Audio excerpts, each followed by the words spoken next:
Hey, this is Darlene Turner, bed rest doula, and today, I'm so excited, we have Ms. Michelle Valiukenas. Oh, I killed it. Say it for me. Valiukenas. Valiukenas. I thought I was so close. And her husband, Mark Tisdahl. And they are going to share with us about the Colette Foundation. And the Colette Foundation is a foundation that they started in honor of their baby daughter, Colette. And they support mamas on bed rest with financial resources. Yes, people, you heard it, finally.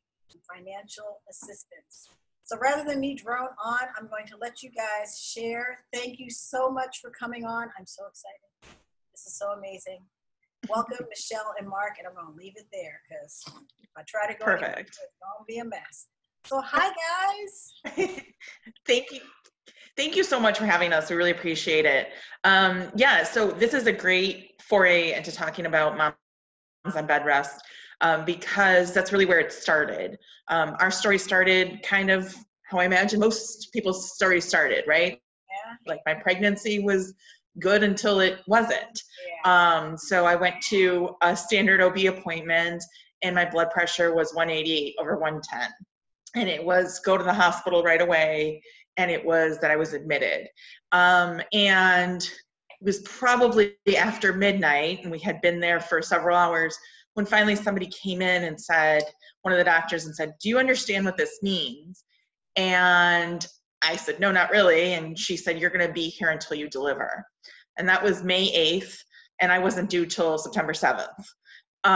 So very quickly, you know, my life turned kind of upside down. And, you know, the biggest thing was I had left work to go to the OB appointment, fully intending to be back at work the next day.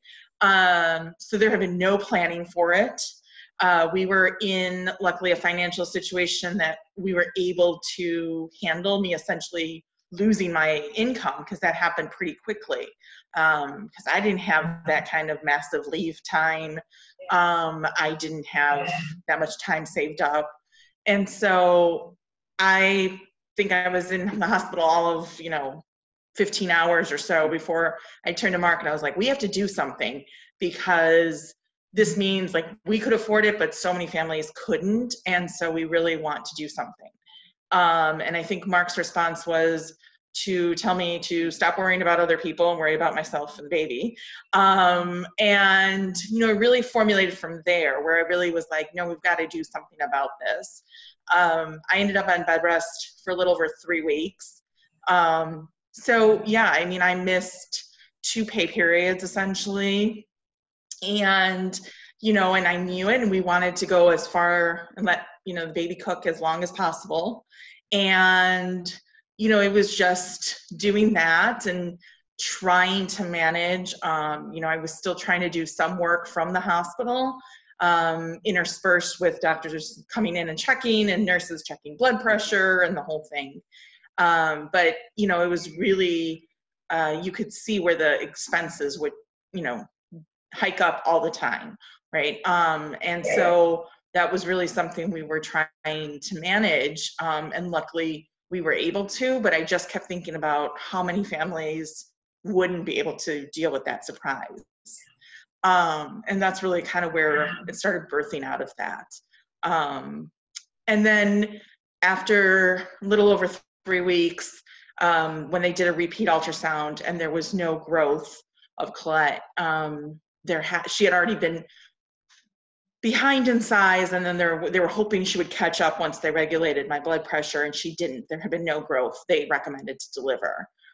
So we had a delivery and a really kick-ass daughter who fought for 9 days and really, gave us so much energy and love, and until her body couldn't take it, and we lost her. And so I think, obviously this is focused on the bed rest and all of that in that time. But, really our foundation is also about helping families that are in the NICU and helping families after loss. And so, I really think that that's a great thing, but it really just started off with us being in an experience and realizing how much of a toll that takes. And knowing that, you know, emotionally we can't really do so much from afar, but we can do something with the financial piece. So, you know, I feel like I'm talking over Mark, but sounds good, honey. Sounds good, honey. So, yeah. So the baby's name was Colette, and so you started this in honor of Colette. I mean, I'm assuming you took some time to grieve and have your own emotional healing or whatever.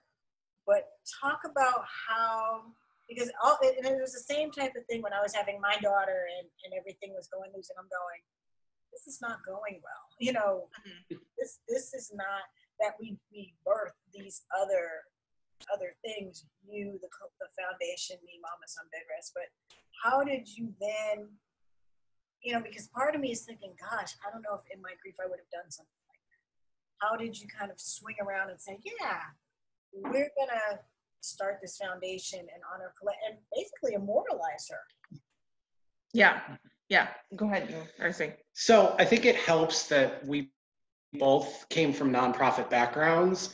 We met in grad school for nonprofit management. Oh. So foundations, we'd never worked with them, but really we certainly knew the nonprofit world pretty well. And so it's been very natural in that we've used our work experiences and our education to basically run this. Right. And I think that for us, it was, you know, I know, especially for me personally, doing something is really how I deal with things. And I think that this was something that I could still be grieving, and I could channel some of that energy into doing something for other people. And realizing that, you know, I think one of the things that's really been powerful for Mark and I is to realize, I think when you go through this experience and it feels like this is a horrible experience, and we've had families now that we've seen them go through NICU and go home, and babies who are thriving. And so it's a reminder to us after this horrible experience, like, babies do go home and they're good, you know, and that's not always easy to realize that. So I think that was also something very powerful, that we could realize really the strength of, you know, that it just happens, and it's strength, and it's chances, and it's everything. But I think that was really powerful to see, and it still is, to see as, you know, babies do well and go home, and you know, moms on bed rest or with special care deliver healthy, you know, close to full-term babies, and things like that. And so I think that's also really powerful to remind us that although we suffered kind of the worst experience you can imagine, that not everybody does. And I think that was also very powerful for us. So tell me a little bit about the Colette Foundation, or not a little bit, tell me everything about the Colette Foundation, you know, when you started it, how you kind of got it going. I mean, I have a nonprofit, and like, you guys are giving out money. I'm like, ooh, wow, that's a new concept. I mean, you know, how is it structured? Because I know when people tune into this, they're gonna be like, oh my God, like, who do I call? What do I do? You know, give us the whole shebang. Right. So I will admit that I at first thought other people are doing this already. And I really was looking at it as we would donate to other agencies and maybe work out something that we would have a special arm that was named after Colette, or a special grant named after Colette. And as I started to research this, I realized, okay, I'm totally wrong, and this doesn't exist. And started talking to, you know, I started with the hospital we were at and their social workers, and, you know, just kept hearing over and over again, oh my God, please start this. Please start this, do something. And so, you know, although I think originally I didn't intend for this to ever be in our own foundation, it very quickly realized if we were going to do this, that was what we were going to have to do. And, you know, that's really where we started off from. And we definitely fumbled along the way of setting it up. We lost Colette in May of 2018, and she had been due in September of 2018. And so somewhere along the way, I especially became very obsessed with launching it on her due date. In retrospect, perhaps a little rushed, but that to me was very symbolic, and that we could then, in future years, it wasn't the anniversary of Colette's due date, but it was the anniversary of launching the foundation, and that was really important to me. And so I think, really it was just really trying to kind of figure out details and figure out how we're going to do it, and the legality of setting things up and going through IRS and that kind of thing. And we definitely stumbled a lot and learned a lot as we went along. I put together our website, which I had never done before, so it was a very much a learning experience as we went. And, really tried to be thoughtful of how we were setting it up. I talked to everybody and anybody that I could find that was willing to talk to me, to have input and thought in the process, to do it. So yeah, we launched in September 7th of 2018. Wow. And to date, we've helped 41 families. And I don't have the exact amounts, but probably given away about $75,000 in assistance. And, it's really been the gamut. We're really trying to meet families where they're at. And so it's things like, a mom who is on bed rest, who knows she's not going to get the leave, and so paying rent for a month or two, or a phone bill, or transportation. One thing that we found is probably our most popular thing is setting up transportation when the child's in the NICU. So a way to get back and forth, and that's kind of things. And it's just been, parking, all of those kinds of expenses that are either expenses that are normal expenses, and all of a sudden being off of work for a short period of time makes meeting those expenses harder, or I guess expenses that arise from bed rest, from NICU stays, etc. And so it's been really great. So am I understanding that you started a 501c3 in like 3 months? Yes. Okay, because I'm trying to figure out, I started my nonprofit last year. It took them 9 months to give me the nonprofit certificate. So yeah. How are people getting this? So y'all have the ins and outs of that. So I will say, just to clarify, we did start giving out grants while we were waiting for the final approval letter, which we were able to do. So who did you know? Yeah, and we got the final approval in May. It was like May 9th, May 10th, because I remember saying, I think this is the exact day that you said, hey, we need to do something. Yeah. Okay. So, I was gonna say, man, how did you get the IRS to move fast? That is yeah. No. Well, that's one. I mean, I am so blown away just that you did this, and that it's so recent. I mean, it's been just a year. Mm-hmm. Yeah. Wow. I mean, I don't know what. I guess I thought it was a couple of years old, and you guys had this down, and I mean, you guys are really like, bam, we're doing it. And I mean, it's yeah, that's Michelle. That's Michelle. But okay, so you talk about sometimes you give them money just to tide over, like a what am I trying to say, the mortgage or rent or whatever. Right. Is there some sort of criteria, or do people have to get a financial level, or how does that work? Yeah, no, great question. So people can apply at our website. It's ColetteLouise.com. And it's a pretty simple application. We also ask for a verification from a healthcare provider. In most cases in a hospital, that's the social worker usually, who just writes a letter saying, yes, this person is in the hospital, and we expect them to be in the hospital for however long, if they can estimate. And we know that those are estimates. And then we look at the application, the more details that they can give us of what expenses they're looking for, because we're essentially paying bills. We're really paying, paying the rent, paying those things. So the more information they can give about it. And then we take a look at, and so one of the big things that we look at a lot is we ask, what was your most recent tax return, what was your income, and what do you expect your income to be this year? And more often than not, that's a stark difference, largely because of the bed rest or the NICU stay, and et cetera. So, because we know this, right? If you say you're out of work for a month even, let alone for longer, we know that is a huge difference. And so we look at it and we sort of say, okay, we do know that they obviously have a big loss. We factor in and say, even if it's not totally clear, we know that there's extra expenses that arise from somebody, for example, being on bed rest.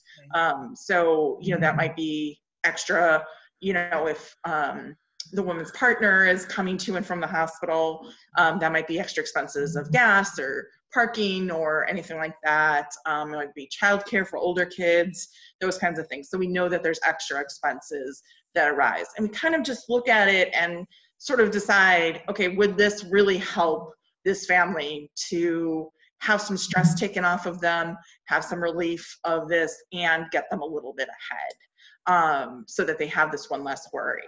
And so that's the big focus, is sort of that difference. That's really where I think we spend a lot of time on and figuring that out. Nice. My brain is just going because, when I had my daughter, she was in the NICU only 10 days, and that was just stressful. It was 36 weeks, 6 days, 4 hours shy of 37 weeks. But, her breathing and everything was off, and, so they took her to the NICU, and I mean, just the back and forth. I stayed as long as they could, and finally they were like, get out. And then, but the back and forth, and I'd had a C-section, so I couldn't drive, so my husband was driving me, and, and just all these things. And, I always say, when a woman goes on bed rest, or, your life, it's just like a torpedo hits and right. Like you were saying, that everybody says, well, you should have known, who plans for that? You were going for a regular OB visit.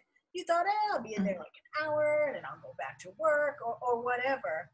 And so many women get sent to the hospital from the office, and they're like they don't even have clothes. They don't even have a toothbrush, nothing. And it's I remember one couple saying, the husband was trying to figure out, how to get her car, and then she had her purse. He was trying to get to her, and the car was, just the logistics of things like this are just maddening. Yeah. And, when I say these things to people are like, because all those little minutia things, and then adding in the rent, because, a lot of people, let's be real, living paycheck to paycheck, and then, you have it set out okay, the first paycheck pays the rent, but then the other one pays the utilities and all the other stuff. Right. And suddenly it's not there, and you're like, what? So, it's so huge. This is so amazing what you're doing for families. I've been doing this for 10 years, and this is I've heard the stories, and it's heartbreaking, and I'm like, I don't have any money. I can be your doula, but, I can't do anything else, and I'm just me. This is just me. And, and I know, there's Catholic charities and some other different types of foundations, but like you say, there is nothing that is specifically designed to address the needs of a family that either is on bed rest, has a preemie in the NICU, or has a loss. There's support for the loss, but if you have to, inter the baby or whatever you're going to do, there isn't anything for that. And one woman said to me, someone said to her, well, what about insurance? She goes, well, we hadn't even had the baby. We didn't have the baby insured. And it's all those questions and the suppositions that people forget. We knew baby was coming, but baby wasn't here yet. So certain things didn't go into effect. Right. So, oh my gosh, this is amazing, amazing. Right. So the foundation is at the Colette, what is it, Colette? Colette Louise The Colette Louise Foundation? Tisdahl. Colette? It's the Colette Louise Tisdahl Foundation. Okay. Oh my gosh, I'm so excited. And the website is what again? Colette, and it's 1 L and 2 T's, Okay. Louise.com. Okay. Oh, you didn't do a .org, huh? But you were trying to get going. No. I think we have the rights to the .org, but. Yeah, I know, you gotta buy it. But when setting up the website, it's hard to, figure it all out. You just blaze forward. So what other things would you like to let folks who happen to see this know, either about Colette, about the foundation, about your experience? I mean, to me, it's phenomenal that it's less than a year and you have like the wits about you to create a foundation. I'm like, I had a loss before each of my children, and I was not starting foundations. I was kind of like, just kind of not with it. So right. The fact that I'm not trying to minimize your grief, but took it and put it into something so actionable I'm just blown away. Right. Yeah. I mean, so we had intended, our plan was when Colette was born that I was going to be a stay-at-home mom, and at least for a little while. And so to me, I still went through with the decision not to go back to my job. And so for me, this is both parts my full-time job and the way I'm mothering Colette. So it's not at all the way I thought it was going to look like. It's very, very different, but it's the way that I'm making sure that Colette's name and memory stay alive and that we continue to help other families. And I think, the way we would have raised Colette had she still been here would have been very much in the service of others. I mean, that's our backgrounds, that's how our families work. And so I think that would have been the idea. And so to me, it's just a different form of mothering. And that's kind of what guides me to do this. In terms of Colette, I mean, she was just completely a rock star, badass little girl, and she just, she was born at 24 weeks and 5 days. And, everything from, they prepared us so much going into the delivery room that, she's not going to make any sound. She's not going to cry. She's too young. You guys need to be prepared for that. And they came out. We didn't know, we hadn't found out the sex until they pulled her out and they said, she's a girl. And then there was this squeak in the room. And I just remember saying, was that her? And all the doctors and nurses were like, yeah, and just in surprise. And that was just kind of how she was, and more we realized that, she really she fought. One of the things that I used to just make me laugh watching her was that she hated the tubes she had. And she would take one of her hands and try to pull at the tubes. And when she wouldn't get that way, she would switch hands and try with the other hand. And she was so smart in those kinds of things at, 24 weeks, 5 days. And really, honestly, because she was so small in size, really probably more like a 21, 22 weeker. So, the fact that she hung on, that she fought, really proved it to us. And I think that's really what guides us too, is, she was a fighter and we're going to be fighters. And, that was really important to us. Wow. I'm just still floored. I mean, and I'm so like you because, like I said, I've been doing this 10 years, and the only other organization that I know of that gives some funds, but I think it's only to people in Maryland, is Better Bed Rest. They do small little grants or donations or what have you, whatever you want to call it, to people, to families. But in all this time, I have known no other organization that supports families on bed rest like this. And a couple of us who have web pages, I talked to you about Keep Them Cooking. Angela and I have often thought, like, when we get big and famous, we're going to start, something to give the money, because it is so hard for families when this happens, and like Angela was saying, you know, it happened with her oldest, and then when she had another baby, she went on bed rest again.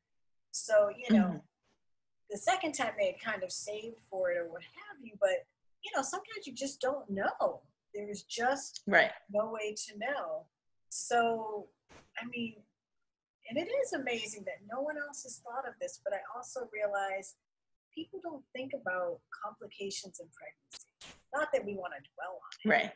but, you know, I remember saying to my OB, you never told me that this was even a possibility, that this could happen. That I would, everybody was like, for me, like, you'll have your baby and they'll put her on your chest, blah, blah. Well, my baby kind of waved under me on the way to the NICU. I mean, it was like, I didn't look fast enough. She was gone. And, you know, that wasn't what I was expecting. I was expecting, you know, room and in stuff. And so with all of that, I'm like, and no one thought that maybe families would be a little financially strapped here. Right. Exactly. Yeah. Yeah, for sure. So fantastic that you guys have done this. And I'm, again, within a year, I'm like, woo, that was some really work there. I tell you, well, I am so thrilled. Will you share again where, what the web page is, and then how people can access the grants? Sure, of course.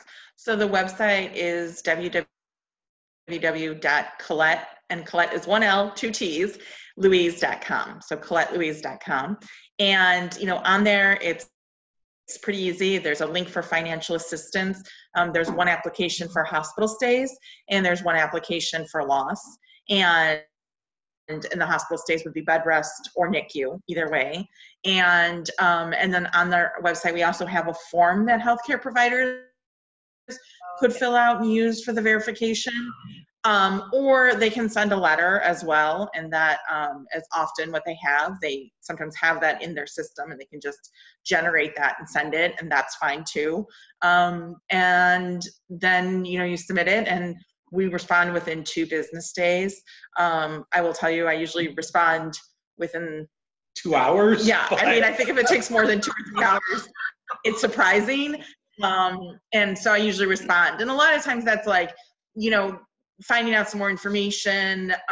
If it looks like I have everything, you know, then it might just be sending the, you know, approval letter, you know, so just really looking at it, but really, you know, applying and responding within 2 business days, and, you know, getting that information together. So sometimes it's the application, you sending an email saying, this is great, and I have everything that I need from you, but I do need the healthcare verification to process this. So just, you know, remind your, more often than not, social workers, but your social worker, your nurse, whoever, to just send that my way.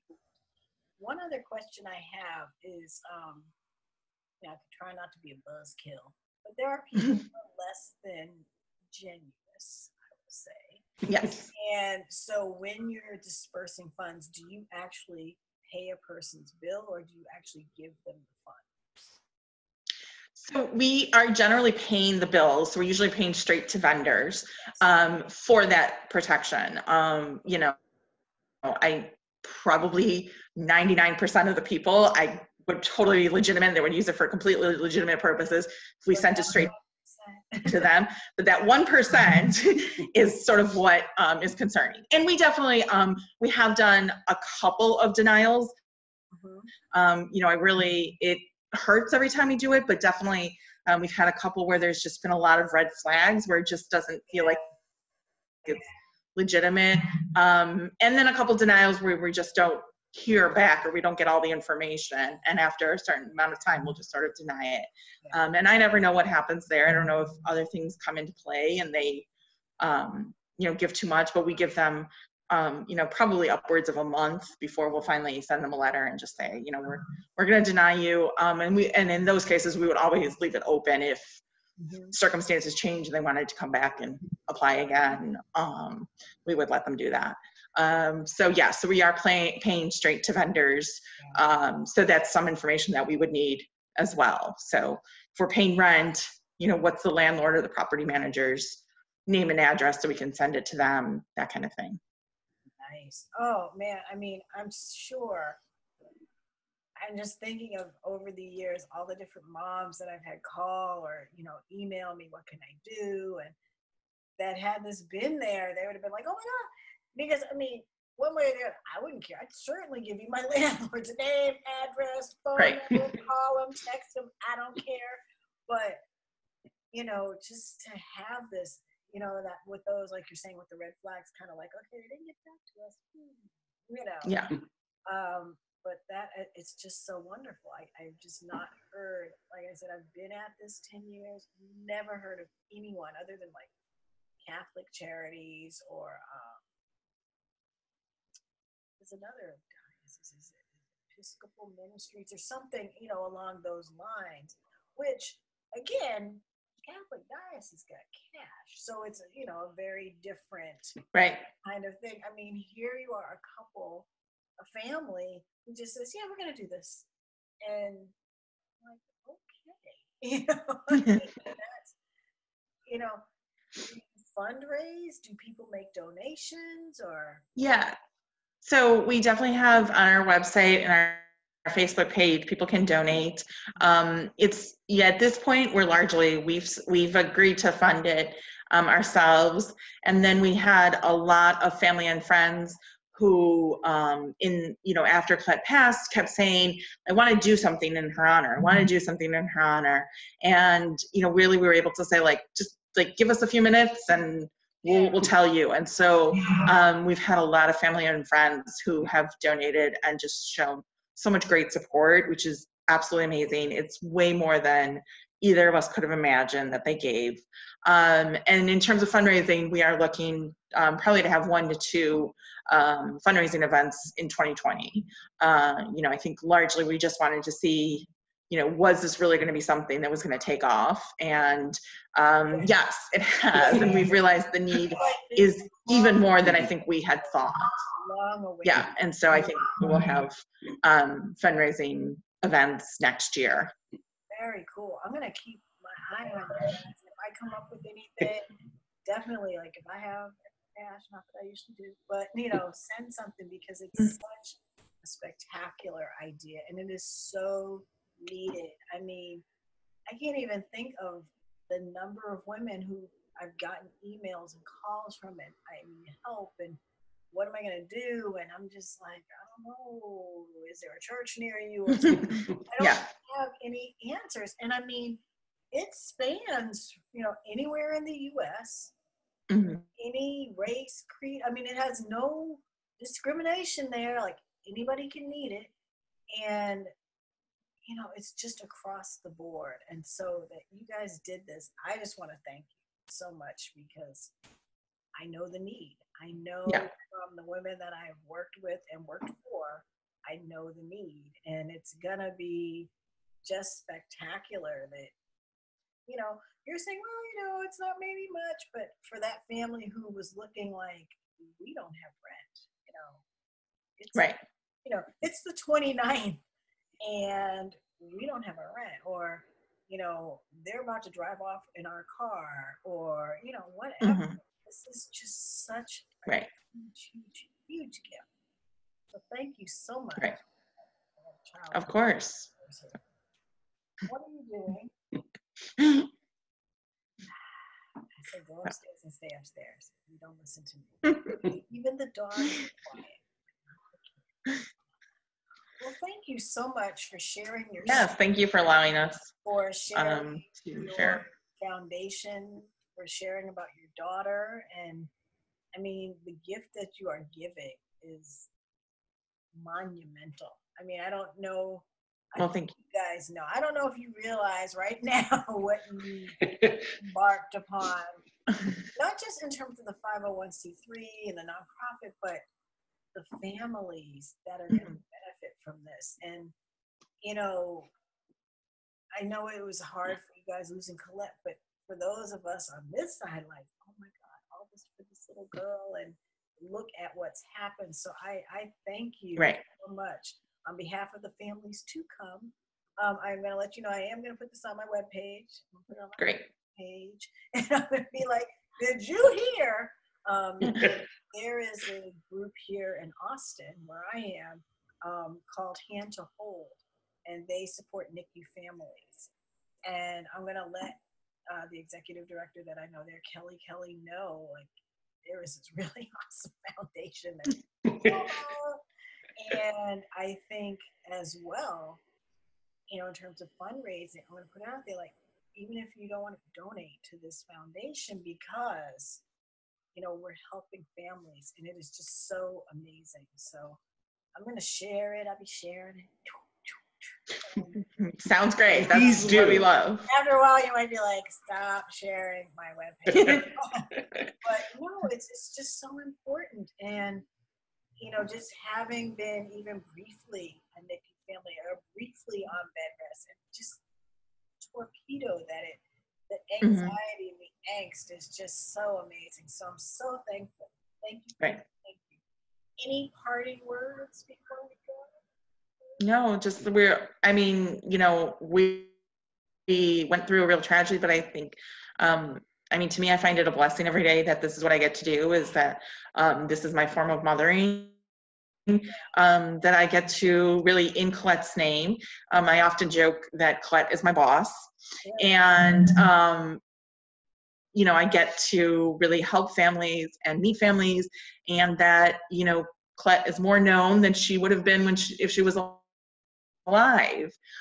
She's more known already, and I think that that's really, you know, that's really the key, and that's really where we operate from. So yeah, when Michelle talks about that's how she parents, I go to her grave pretty consistently, and I will give her updates on the foundation. And basically, I'm not saying mom's doing this or dad's doing this. I'm saying, honey, you're the one who's doing this. And it's our way of parenting. It's not the way we wanted to parent, but it's what we've got. And so if that means we can help 40, 50 kids in the NICU or with pregnancy bed rest, that's how we want to parent. Yeah. That is absolutely spectacular. And like I said, on behalf of families that I know are going to be coming, and that I know are going to see this and just be like, thank you so much. And thank you for doing Of course. it. I mean, I'm still like, wait, this was only a year ago. I mean, this has been I don't know what I thought. I guess I thought it was a couple years, and, you know, but I'm like, wow, this is like, if it was me running it, it would have been a couple years. But, you know, I appreciate it, and I'm definitely going to share it with people, and, you know, I hope that, you know, just the right families make it to you and see this. So thank you so much for joining me. Okay. I know your face is going to be kind of on the website, on Facebook. And I have to figure out how to get the Zoom thing up there. I've done it before with like YouTube videos and things, but I'm pretty sure I can embed it the same way. But I'm just so amazed. I'm like, wow. wow. Thank you. Yeah, for sure. Well, thank you for giving us the time and the platform too. We really appreciate it. I mean, I'm absolutely. Come back anytime. Keep us updated. You know, if you have something coming up or a fundraiser or something, I'm happy to promote it, just because I think the families need it. And as you found, trying to find information about support for bed rest is like worse than looking for a needle in a haystack. So I can make that even just a tad easier. I would love to do that. So definitely, for sure. Keep us informed, you know. All right. Well, thank you guys, and thank you for taking time so much Saturday to chat. Of course. And all that. And of course. All right. Well, thank you so much. Thank you. Have a good Saturday. You too. All right. Bye-bye. Bye.